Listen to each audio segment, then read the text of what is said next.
Alright, welcome to this next video for Gen Chem review, and this one's going to focus on atoms, ions, and isotopes. So the first thing we're going to start with is atomic notation. And I'm just going to use one element at random here. I'm going to pick magnesium. And there are three things that ever go on an elemental symbol like this. Up in the top left corner here is the atomic mass.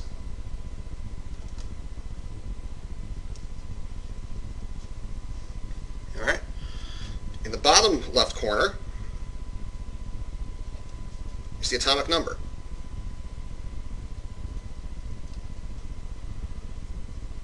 Then the top right is the charge, if any exists.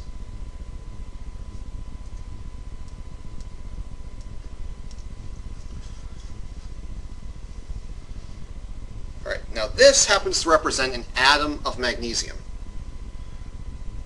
And how do I know it's an atom? Because it's a neutral particle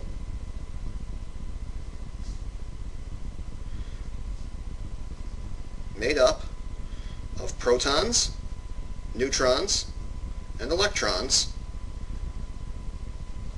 that represents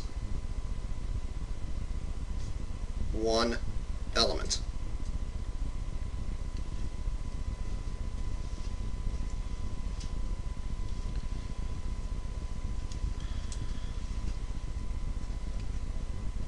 When an atom becomes charged,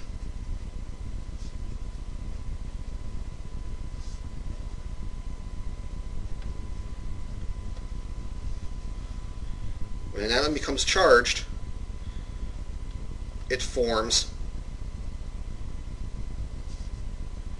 an ion.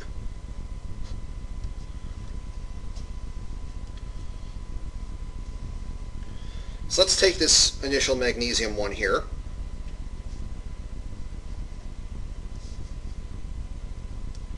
And let's look at its ion. Just so happens to be +2. Move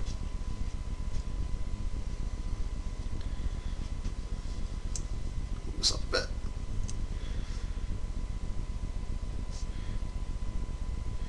How many protons, neutrons, electrons in each?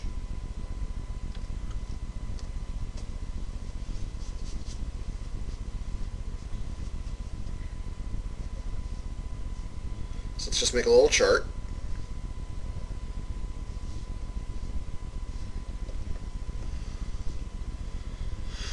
How do we find them? Well, protons are always the atomic number.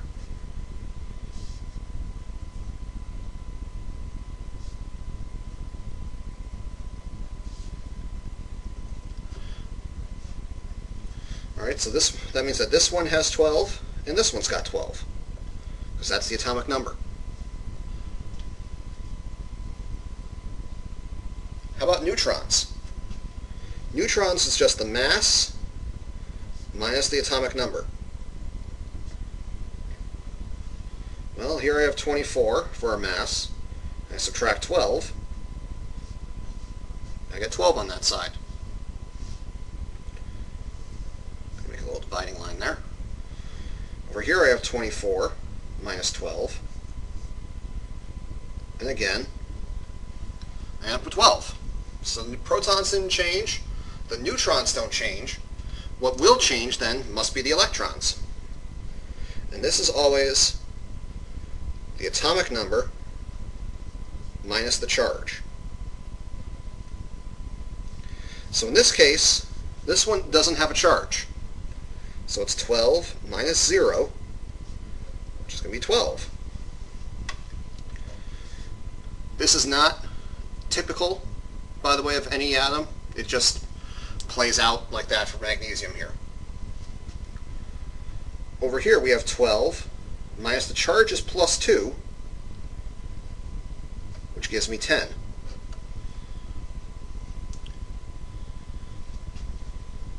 So we lost 2 electrons, became +2. it seems backwards. But because electrons are negative,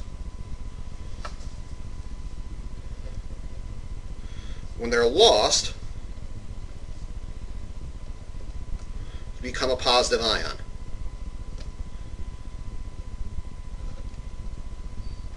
And we call that a cation.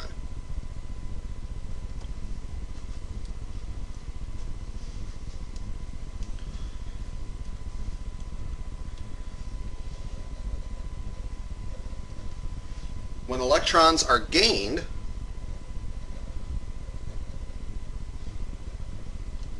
you become negative.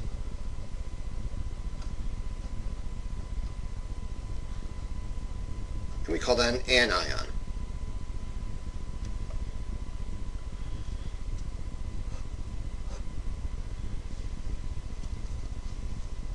All right, let me give you another example.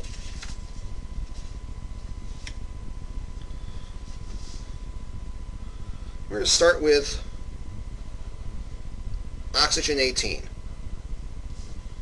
And we're going to look at its ion, which happens to be negative 2. Just pull that down a bit. And let's look at each.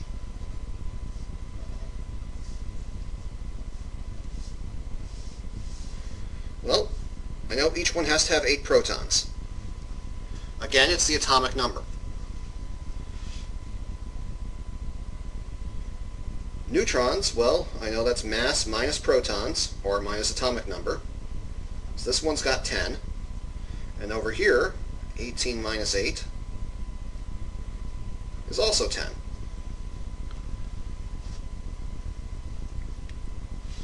Now let's figure out the electrons. Well, in this one, again, there's no charge, so we have 8 electrons.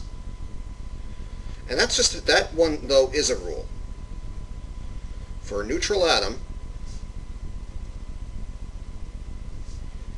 protons must equal electrons. Now when we go over here, 8 minus negative 2 gives me 10. And from what we talked about before, that should make sense. So the charge went from 0 to negative 2, gained 2 electrons.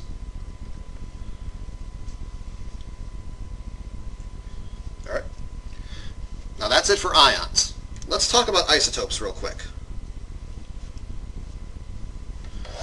Let's say we have this atom of carbon versus this other atom of carbon.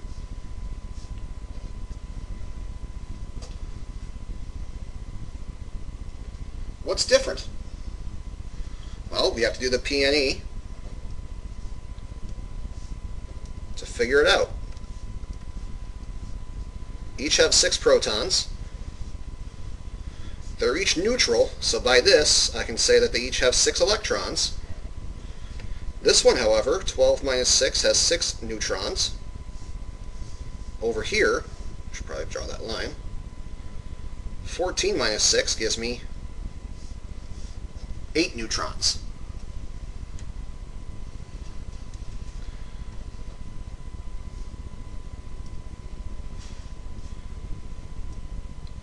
Higher mass, more neutrons.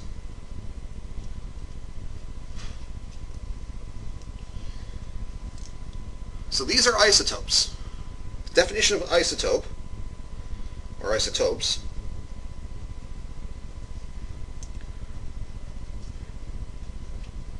two atoms of the same element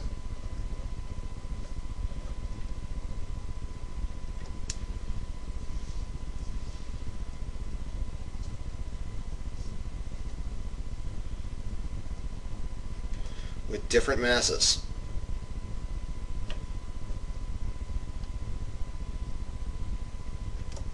Or number of neutrons. Now, most of this information you can find on the periodic table. The thing that you have to know about the masses on the periodic table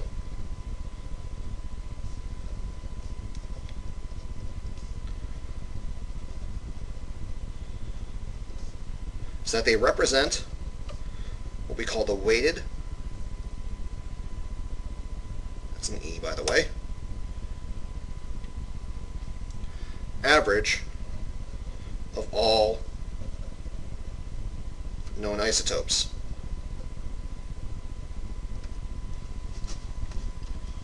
Which means, when I pull this up, and I look at hydrogen, for example, hydrogen, most hydrogen in the world, and in the universe really, has a mass of 1. But there is a tiny, tiny percent of hydrogen that has a mass of 2, and even tinier percent of hydrogen has a mass of 3. So that's why when I look up hydrogen's mass here, it's almost exactly 1, but I have to account for the fact that I might have a little bit of hydrogen 2 and a little bit of hydrogen 3, so that's why its mass is just very so slightly larger than 1. Similar thing here with sodium. Most sodium in the world, in the universe, has a mass of 23. But there is a little bit of a percent that has a mass of 22. So I have to account for that in the when I take the mass off the periodic table. Actually, I wrote on here. So that is atoms, ions, and isotopes.